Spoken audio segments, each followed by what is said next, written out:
Bienaventurados los que tienen hambre y sed de justicia. La escritura también habla, cuando Jesús se le acercó a la mujer samaritana, le dijo: mujer, todo el que bebe de esta agua, de este estanque o de este pozo, volverá a tener sed, pero el que beba del agua que yo le daré no volverá a tener sed jamás.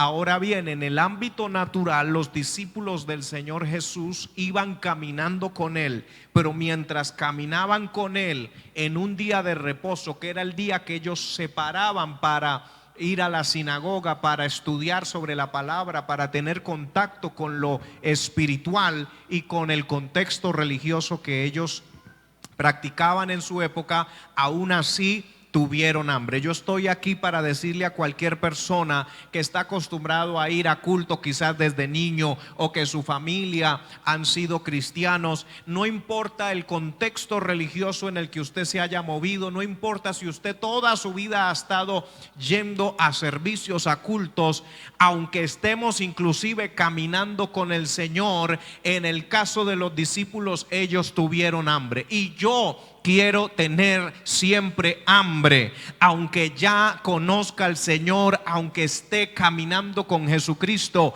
Es necesario desear más de Él, querer más de Él.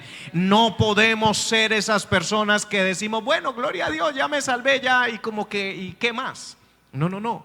Tenemos que tener hambre de más de su presencia, algo más de su palabra, algo más de sus maravillas, algo más de su esencia. Hay algo más. Dígale al que está a su lado: hay algo más. O sea, todo lo que usted haya visto hasta ese momento. Hay gente que dice: hermano, pues yo he visto cosas grandes, yo he visto cosas maravillosas, pero hay algo más. Cuando nosotros nos empezamos a conformar con lo que hasta ahora hemos recibido, entonces entramos en un estancamiento. En este caso específico, en Mateo capítulo 12 versículo 1 dice: sus discípulos tuvieron hambre. Pero cuando ellos tuvieron hambre, no se quedaron con simplemente la sensación. ¿Qué es el hambre? El hambre es una sensación que Dios permitió que usted y yo tuviéramos. Y hay gente que pregunta: ¿y si Dios es Dios, entonces por qué permite que haya hambre? El hambre es una sensación que es necesaria en nosotros, porque el ser humano vive nutriéndose de ciertos alimentos. Si usted no come, si usted no ingiere alimentos, usted va a ser una persona que llaman los médicos desnutrida, o que cae en desnutrición. ¿Y cómo es que nosotros no nos desnutrimos? Pues Dios permitió que sintiéramos el hambre para que fuésemos a buscar los nutrientes. De la misma manera que Dios permitió que existiera el dolor, porque si a usted no le doliera, no se daría cuenta que se acabó de lastimar. ¿Cómo es que usted se da cuenta que se cortó? Usted a veces está haciendo sus quehaceres y al rato dice: oiga, yo me corté acá. Porque cuando pasó su mano, agarró algo, usted de repente sintió el dolorcito, así sea algo pequeño, pero el dolor es para que nos demos cuenta. ¿Qué pasa con esas drogas que hacen, cómo se dice, hace que la persona inhibe el dolor? O sea, hace que la persona no sienta el dolor. Hay drogas, hablando de ¿cómo se llama? Estupefacientes y opioides y todo esto que la gente consume, que no permiten que la gente sienta el dolor. Y han habido casos en Estados Unidos donde la policía se ha enfrentado, un policía se ha enfrentado con una persona que es adicta a estas drogas, y se han dado golpes terribles, y la persona no se detiene de hacer lo que está haciendo porque no siente lo que le está pasando. Entonces, ¿qué pasa si a usted no le da miedo nada? Usted se lanza de cualquier altura porque no le da miedo. ¿Qué pasa si a usted nunca le da hambre? Pues nunca va a comer y se puede morir de desnutrición porque no sintió el hambre. Amén. En este caso ellos tuvieron hambre, pero ellos hicieron algo. Aquí dice: comenzaron a arrancar espigas. La pregunta es: ¿cuándo vas a comenzar a arrancar espigas tú? Porque hay gente que puede decir: hermano Samuel, yo tengo hambre, pero ¿cuándo vas a comenzar a arrancar las espigas? Ellos comenzaron a arrancar las espigas y a comer. O sea, no nos podemos quedar toda la vida diciendo: uy, yo sí tengo hambre de Dios, yo sí quiero más de Dios, yo sí quisiera recibir más de Dios. ¿Y qué pasa? Que no has arrancado las espigas. ¿Qué pasa? Que no has comenzado a comer. Entonces a veces queremos hacer como los bebecitos cuando tienen hambre y comienzan, ¿qué hacen los bebés? A llorar: tengo hambre, tengo hambre. Pero nosotros ya no somos bebés. Nosotros, si tenemos hambre, hay oportunidad de Dios para que comamos. Hay oportunidad de Dios para que tomemos las espigas. Ahora bien, en el texto no se dice de manera explícita, no se indica si eran espigas de cebada o si eran espigas de trigo. Sin embargo, de acuerdo a lo que Jesús dice más adelante, yo puedo especular. Diga conmigo: especular. O sea, no es que estoy 100% seguro, pero podemos inducir, especular que eran espigas de trigo. Ya vamos a ir viendo por qué. Entonces recuerde, es día de reposo. Ellos comienzan a agarrar espigas, a arrancarlas, a comer, y los fariseos los vieron. Y los fariseos comenzaron a criticar el acto que ellos estaban haciendo de comer, de arrancar las espigas. Porque siempre que usted tenga hambre de más de Dios, siempre que usted quiera más de Dios, y usted comience a hacer algo por obtener lo que Dios tiene, porque Dios tiene campos para nosotros, Dios tiene alimento para nosotros, Dios tiene oportunidades para nosotros, pero está en nosotros arrancar las espigas y comer. Siempre que usted tome una determinación: bueno, ahora voy a comenzar a estudiar la palabra, ahora voy a comenzar a orar, ahora voy a comenzar a ayunar, aparecerán los fariseos que van a decir: mírelos, están arrancando espigas, están comiendo y es día de reposo. Lo que están diciendo los fariseos es: hoy es un día en el cual en nuestra religión tenemos un protocolo. Y lo que están diciendo los discípulos es: nos estamos saliendo del protocolo porque tenemos hambre. Yo no sé qué tanta hambre pueda tener alguien aquí en este lugar de la presencia de Dios, pero lo que yo veo en este pasaje es un hambre que me saca del protocolo, un hambre que me saca de la religiosidad, un hambre que provoca que los religiosos se molesten. Ahora, como les decía, ellos arrancaron espigas que no sabemos si eran de trigo o de cebada. Si usted va a Deuteronomio capítulo 23, Deuteronomio 23 versículo 24, porque alguno de ustedes podrá estar preguntándose: ay, ¿será que los discípulos eran ladrones? Porque ¿qué pasa hoy en día si usted tiene un palo de mangos en el terreno de su casa y se mete alguien a su terreno y comienza a bajar los mangos? ¿Usted qué dice? ¡Ah, tan atrevido! ¿Cierto? Dice usted. Porque usted considera que esos mangos son para que los agarre el dueño de esa propiedad. Pero vamos a mirarlo en el contexto de Israel, porque esto sucede en Israel. Deuteronomio 23, versículo 24 dice: cuando entres en la viña de tu prójimo. Número uno, dice que yo podía entrar en la viña de mi prójimo. Podrás comer uvas hasta saciarte, mas no pondrás en tu cesto. O sea, si usted entra a la viña de su compañero, puede hacerlo según la ley, pero no, tampoco sea descarado de llevarse una canasta para agarrar todo lo que quiera. Puede comer si tiene hambre. ¿Qué más dice? Coma hasta que se llene, pero no lleve para la casa. Cuando entres en la mies de tu prójimo, podrás arrancar espigas con tu mano. Diga conmigo: con tu mano. Mas no aplicarás hoz a la mies de tu prójimo. ¿Qué es una hoz? ¿Cómo lo podríamos explicar? Es una herramienta de agricultura con la cual utilizaban ¿para qué? Para cortar. Entonces lo que le está diciendo es: no lo va a hacer de forma industrial para llevarse todo lo que pueda y venderlo en el mercado y regalarle a toda su familia. No, no. Tiene hambre, puede entrar. ¿Qué puede coger? Lo que se va a comer hasta saciarse y no más. No lleve canasta, no lleve hoz. Lo que puedas agarrar con la mano. Entonces lo que hicieron los discípulos no estaba moralmente mal. No era robo. El problema fue que lo hicieron en el día de reposo e inmediatamente los fariseos encontraron algo de qué agarrarse para acusarlos de que estaban haciendo algo mal. Sin embargo, cuando usted lee la acusación que ellos hicieron, no los acusaron de ladrones. No fue esa la acusación. Mire lo que dice en Mateo 12:2. Viéndolo los fariseos le dijeron a Jesús: he aquí, tus discípulos hacen lo que no es lícito hacer en el día de reposo. Entonces ellos lo que se fueron fue a la ley del día de reposo.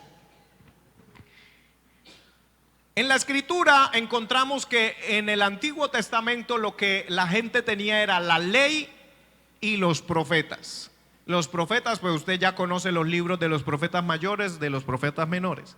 Y la ley se le llamaba en hebreo la Torá, que era el Pentateuco, que sería Génesis, Éxodo, Levítico, Deuteronomio, Números, ¿cierto? Entonces la Torá es la ley escrita. Y en la ley escrita está el cuarto mandamiento. Usted se acuerda los mandamientos que aparecen en Éxodo capítulo 20, aparecen 10 mandamientos. El cuarto mandamiento es el que habla del día de reposo. El cuarto mandamiento prohibía a los israelitas de forma general realizar cualquier tipo de trabajo en Shabbat, o sea, en día de reposo, pero no define al detalle qué actividades exactas se consideraran trabajo. Porque acuérdese que lo que los discípulos van a hacer es agarrar porque tienen hambre, no recolectar en una canasta ni con la hoz para ir al mercado a vender. No sé si estoy aclarando la diferencia. Están comiendo porque tienen hambre, no para sacar provecho de ganancia remunerada, por decirlo así. Entonces, la Torá, la ley escrita, no definía qué actividades exactas se considerarían trabajo. La pregunta es: ¿consideró Jesús que sus discípulos estaban trabajando? ¿Consideró él que estaban infringiendo la ley del día de reposo? Ahora, aparte de la Torá, que es la ley escrita, los judíos tenían otra cosa que se llamaba la Mishnah, que era la ley oral. O sea, lo que se transmitía de manera oral. Los fariseos lo hacían mucho, transmitían, comunicaban la Mishnah. Y esto lo hacían para evitar que la gente violara la ley por accidente. Entonces los fariseos se inventaron o crearon un código que era muy estricto. Y ellos, cuando hablaban del Shabbat, en el tratado de Shabbat, capítulo 7, versículo 2 de la Mishnah, codificaron 39 categorías de trabajos prohibidos. O sea, ellos definieron 39 trabajos prohibidos en el día de reposo. ¿Qué infracciones consideraron ellos que los discípulos cometieron? Ellos consideraron que al arrancar las espigas y frotarlas en las manos para quitarles esa cascarilla que tiene, ellos, los fariseos, consideraron que los discípulos cometieron de forma consecutiva 4 actividades ilegales en el sábado. La primera, cosechar. Ellos dijeron: ustedes están trabajando porque ustedes están cosechando. La segunda, trillar, porque frotaron el grano entre las manos para separar la semilla de la paja. ¿Qué más? Consideraron que ellos aventaron, porque soplaron. Usted sabe que uno, cuando se avienta, es que uno levanta para que el viento mismo se lleve, pero como los discípulos no estaban haciendo cantidades grandes sino solo para comer, entonces los discípulos lo hacían era así, soplando para separar, soplar para apartar la cascarilla suelta del grano limpio. ¿Y qué cuarta cosa ellos, los fariseos, dijeron? No, ellos están infringiendo la ley porque están cocinando. Y cocinar es trabajar. Para que usted se dé cuenta cómo la religiosidad los iba llevando de una cosa a otra, donde realmente en la ley escrita no estaba dicho específicamente eso, pero ellos le estaban agregando un montón de arandelas donde no había ninguna razón de hacerlo. Entonces en Mateo 12:3 Jesús les dijo: ¿no habéis leído lo que hizo David cuando él y los que con él estaban tuvieron hambre? Aquí se devuelve a otro caso donde gente tuvo hambre, así como los discípulos del Señor tuvieron hambre. Versículo 4: como David entró en la casa de Dios y comió los panes de la proposición, que no les era lícito comer ni a él ni a los que con él estaban, sino solamente a los sacerdotes. Cuando Jesús, al enfrentar lo que los fariseos están alegando, discutiendo, menciona el episodio de David, yo inmediatamente especulé que no eran espigas de cebada, sino espigas de trigo. ¿Por qué? Porque me fui a investigar. El pan de la proposición, ¿lo hacían con cebada o lo hacían con trigo? Y encontré que era con trigo, y con trigo de la más alta calidad, que en algunas versiones de la Biblia, incluso en inglés y en español, a veces utiliza un término que se llama flor de harina. Cuando la Biblia habla de flor de harina, está hablando de ese trigo de más alta calidad. Entonces, la razón por la que Jesús les va a mencionar precisamente el pan de la proposición es porque tiene algo que ver con lo que acaba de suceder, las espigas que ellos están agarrando. Entonces, lo que yo veo es que cuando los ayudantes de David y David tuvieron hambre, fueron y tomaron el pan de la proposición, que según lo que dice la Torá no les era lícito comer, ni a él ni los que con él estaban, sino solamente a los sacerdotes. Y esto me hace darle gloria a Dios, porque nosotros no éramos dignos de poder comer el pan del cielo. Usted y yo no éramos dignos de ser aquellos que comiéramos el pan, porque el pan era para los apartados y separados para el servicio a Dios, que eran los sacerdotes. Pero a causa de Jesucristo, que murió por nosotros, nosotros ahora somos reyes y sacerdotes para Dios. Entonces, lo que no nos era lícito hacer, ahora nos es lícito hacerlo. Entonces, lo que David hace es un símbolo del futuro glorioso en el cual nosotros, usted y yo, íbamos a participar del pan de la proposición. Aleluya. Entonces, si usted quiere puede leerlo conmigo en el primer libro de Samuel, capítulo 21, en el versículo 1. Gloria a Dios. Primer libro de Samuel 21:1 dice: vino David a Nob, al sacerdote Ahimelech, y se sorprendió Ahimelech de su encuentro con David y le dijo: ¿cómo vienes tú solo y nadie contigo? Vamos al versículo 3. Ahora pues, ¿qué tienes a mano?, le dice David, porque David tiene hambre y sus hombres tienen hambre. Y David le dice: dame 5 panes. ¿Cuántos panes le pidió?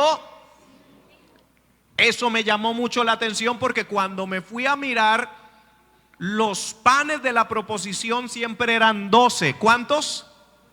Conforme al número de las tribus. Pero David llega y le pide. Me acordé que Jesús, cuando hizo el milagro de la multiplicación, fueron ¿cuántos panes? Y 2 peces, ¿cierto? Y cuando David fue a matar a Goliat, se fue al río y sacó 5 piedras. Entonces yo dije: ¿qué? Porque es que los detalles en la palabra siempre tienen algo. Y en la época de David, la palabra de Dios que había era el Pentateuco, que es 5 libros. Entonces es un símbolo. Recuerde que toda la escritura es una sombra de lo que habría de venir. Y lo que está representando entonces es la palabra. Entonces David tiene hambre y cuando va a pedir, pide el símbolo de la palabra que había hasta ese momento, que eran 5 libros. Dice: dame 5 panes o lo que tengas. El sacerdote respondió a David y dijo: no tengo pan común a la mano. Dígale al que está a su lado: no hay pan común. El pan que tengo, le dice él, es pan sagrado. ¿Y cuántos están entendiendo lo que quiero decir? No tengo pan común a la mano, solamente tengo pan sagrado, pero lo daré si los criados se han guardado a lo menos de mujeres. Y aquí entonces uno dice: uy, lo van a poder recibir si han hecho buenas obras, porque en ese entonces todavía estaban bajo la ley. Porque él le dice: podrán comer si se han apartado a lo menos de mujeres. Pero sabe yo que le doy gloria a Dios, que ahora bajo la gracia, usted y yo, el Señor Jesucristo nos ha dicho: coman mi carne y beban mi sangre. Y ya no es por las obras, sino por el sacrificio de Él en la cruz. Entonces aquí nos está mostrando un paralelo. Antes quería comer los 5 panes que está pidiendo, necesita cumplir con una ley y con unas obras. Pero ahora en Cristo Jesús hemos sido liberados. Aleluya. Y David respondió al sacerdote y le dijo: en verdad las mujeres han estado lejos de nosotros ayer y anteayer, cuando yo salí. Ya los vasos de los jóvenes eran santos, aunque el viaje es profano. ¿Cuánto más no serán santos hoy sus vasos? O sea, ha pasado más tiempo aún. Así el sacerdote le dio el pan sagrado. ¿Cuántos quieren el pan sagrado? Porque allí no había otro pan. No hay de otra, no hay otro pan. No había otro pan, sino solo el pan sagrado. Aleluya. ¿En qué verso quedamos? Verso 6. Dice: no había otro pan sino los panes de la proposición, los cuales habían sido quitados de la presencia de Jehová para poner panes calientes el día que aquellos fueron quitados. Ellos tenían que quitar los que estaban y poner panes nuevos. Entonces el sacerdote le dice: vamos a quitar los que estaban y eso se los voy a dar a usted y yo voy a poner panes nuevos. Ahora me llama la atención que los panes de la proposición significan panes del rostro o panes de la presencia. Eso es lo que significa los panes de la proposición, porque los panes de la proposición los ponían delante de Jehová. O sea que cuando él se va a comer esos panes, se va a comer panes que estuvieron delante del rostro de Jehová. Es lo que significa panes de la proposición. Se va a comer los panes que estaban delante de la presencia. Ahora cuando yo como el pan que vino del cielo, que es Cristo, yo estoy comiendo de aquel, porque la escritura dice que nadie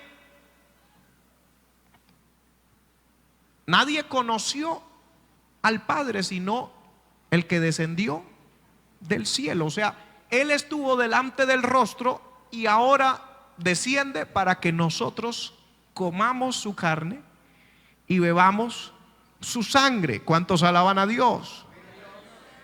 Ahora bien, vamos a Levítico 24, versículo 9. Levítico 24, versículo 9. Está hablando del pan y dice: y será de Aarón y de sus hijos, los cuales lo comerán en lugar santo, porque es cosa muy santa para él, de las ofrendas encendidas a Jehová por derecho perpetuo. O sea, que 24:9 de Levítico. O sea que ese pan es muy santo y es derecho perpetuo de los sacerdotes, de Aarón y de sus hijos. La pregunta ¿es usted hijo de Aarón? Entonces se supone que no tendríamos derecho, ni tampoco los demás de las tribus de Israel tenían derecho. Solamente los de esa tribu, de esa descendencia y de ese linaje.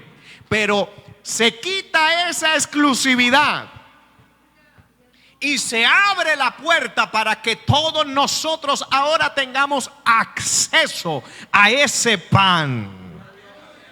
Mateo 12:5. Jesús sigue diciendo, dice: ¿o no habéis leído en la ley cómo en el día de reposo los sacerdotes en el templo profanan el día de reposo y son sin culpa? ¿Por qué? Porque todo mundo le dice no puede trabajar porque es día de reposo, pero los sacerdotes, ¿qué están haciendo en la casa de Dios? Trabajando. Ellos están trabajando en las cosas del Señor, pero están trabajando. Entonces Él les dice ahí: son sin culpa. Pues os digo que uno mayor que el templo está aquí. O sea, la justificación para que ellos en el día de reposo trabajen es que están ministrando a Dios. Ahora bien, Él les dice: uno mayor que el templo está aquí. Y si supieseis qué significa misericordia quiero y no sacrificio, no condenaríais a los inocentes. Con esto reafirmo que Jesús está diciendo que sus discípulos no han infringido ninguna ley. Él está diciendo la interpretación correcta de la Torá y de esta ley es de esta manera, lo que quiere decir que mis discípulos no han infringido la ley y son inocentes, porque el Hijo del Hombre es Señor del día de reposo. O sea, el día de reposo es un día de descanso, pero aquí estoy yo, que soy el reposo. Por eso por allá en la carta a los hebreos se dice que el día de reposo es Cristo Jesús. Y por eso dice hay que creer en Él para que podamos entrar en el reposo de Dios. Por eso es que cuando Cristo fue a la cruz, Él hizo el trabajo. Y cuando termina el trabajo dice: consumado es. Aleluya. ¿Cuánto glorifican al Señor? Entonces, Él es el Señor del día de reposo. Cuando usted pasa al verso 9 dice: pasando de allí. ¿Cuántos todavía están aquí? O sea que sucede lo de las espigas en el terreno donde están caminando, pero la historia no se acaba ahí. Dice: pasando de allí. ¿De dónde? De ese campo, de ese terreno de las espigas, vino a la sinagoga. ¿Qué día iban ellos a la sinagoga? El día de reposo. O sea que es el mismo día. La historia sigue el mismo día. ¿A la sinagoga de quiénes? De los mismos fariseos que estaban peleando porque los otros arrancaron espigas. No se fue para otra. ¿Sabe por qué?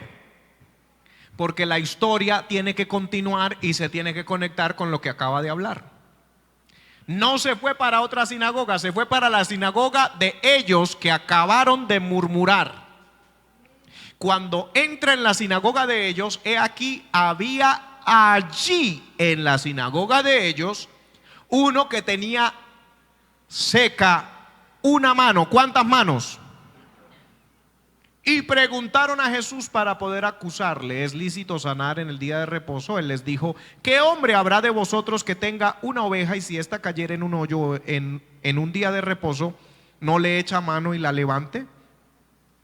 Pues ¿cuánto más vale un hombre que una oveja?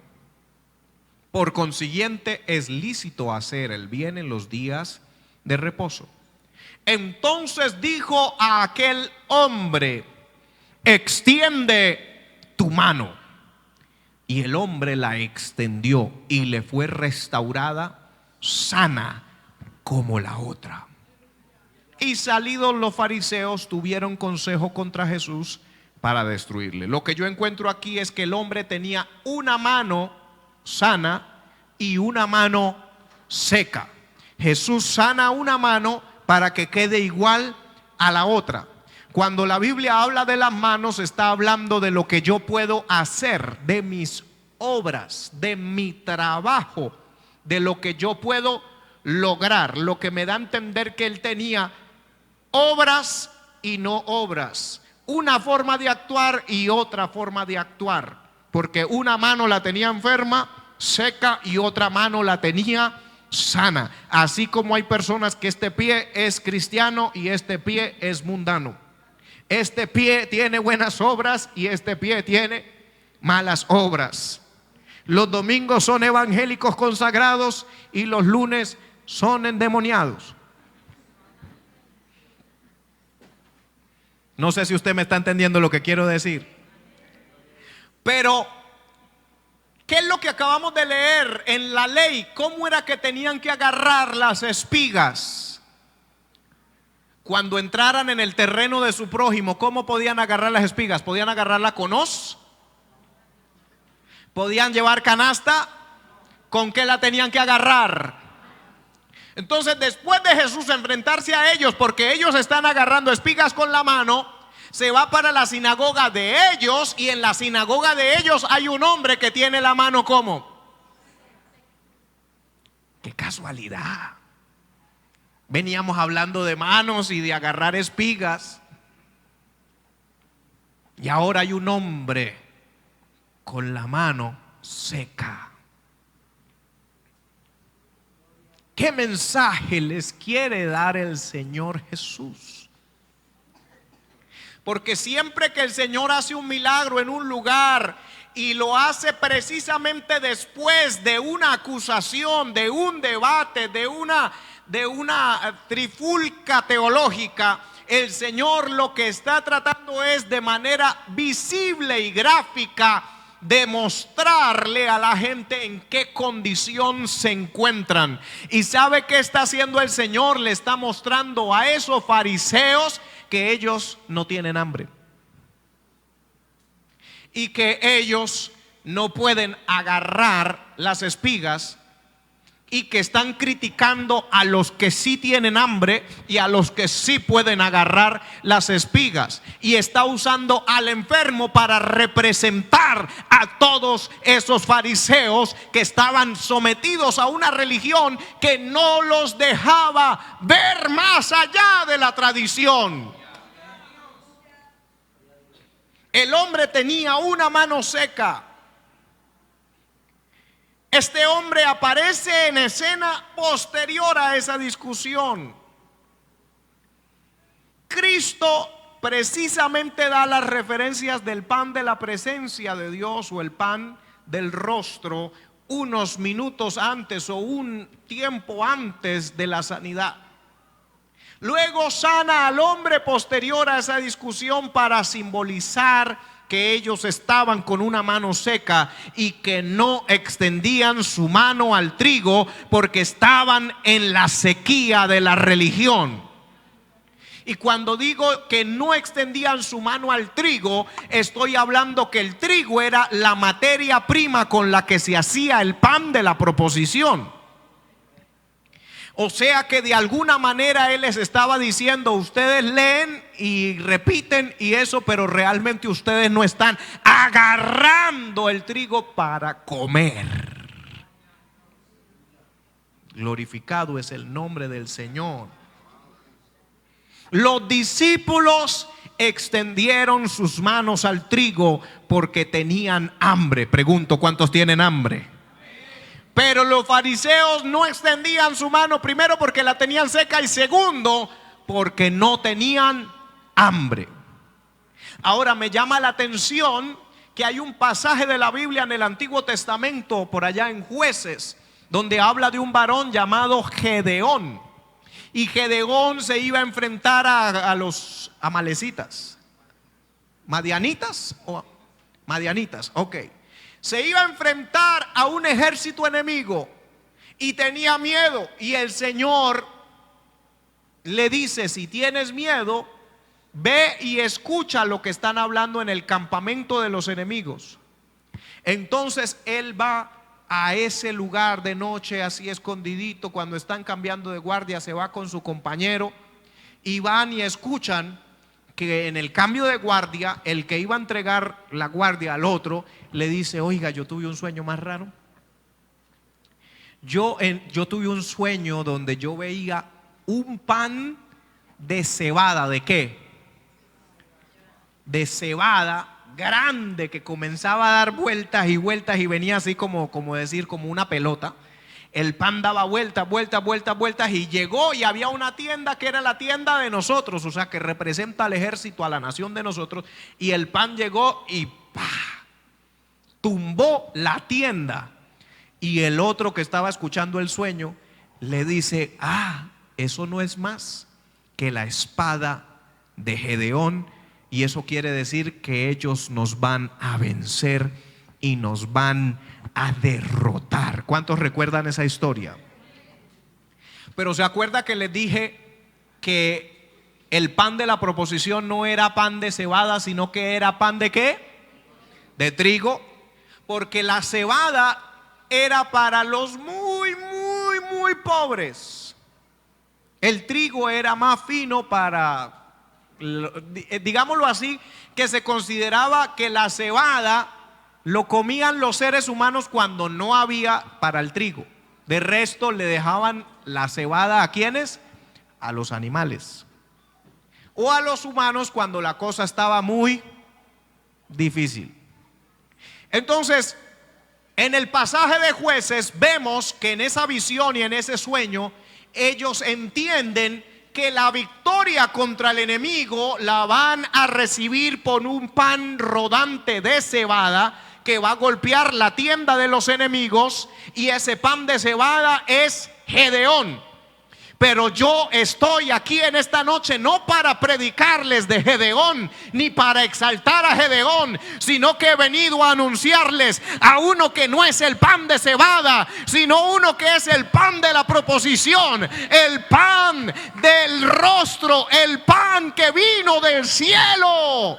El pan de trigo que derrotará, o ha derrotado más bien, a nuestros enemigos, y la tienda del enemigo ha caído. Por lo cual concluyo diciendo que la única manera como tú y yo tendremos victoria sobre el enemigo es si constantemente estamos llenándonos de ese pan de trigo. Hay luchas y hay batallas como Gedeón y el pueblo de Dios estaban enfrentando en la antigüedad. De la misma manera usted, yo estamos enfrentando situaciones terribles, difíciles, y que muchas veces estamos diciendo: Señor, tengo miedo, no sé cómo me voy a enfrentar a esto. El ejército enemigo se ve numeroso, no sé cómo voy a sobrepasar. Nosotros andamos escondidos y yo pienso que no somos suficientes para vencer al ejército enemigo. Pero cuando el Señor te permite con todo y miedo ir a escuchar lo que el enemigo está diciendo acerca de ti, el mismo enemigo está diciendo: la única manera como se va a caer la tienda de nosotros es a través de un pan que va a venir y nos va a derrotar. Nosotros tenemos que tener ese pan si queremos vencer. Nosotros tenemos que comer ese pan si queremos avanzar. La gente busca solución en el brujo, la gente busca solución en el amigo, la gente busca solución en el banco. Pero yo he decidido, y espero que todos nosotros decidamos, que vamos a vencer esa lucha, esa batalla, ese problema a través de la palabra de Dios. No importa qué tan difícil se vea la situación, no importa qué tan confusa parezca la circunstancia, si nosotros ponemos el pan, si nosotros comemos de la palabra, de seguro tendremos la victoria. Reshemana Masaya.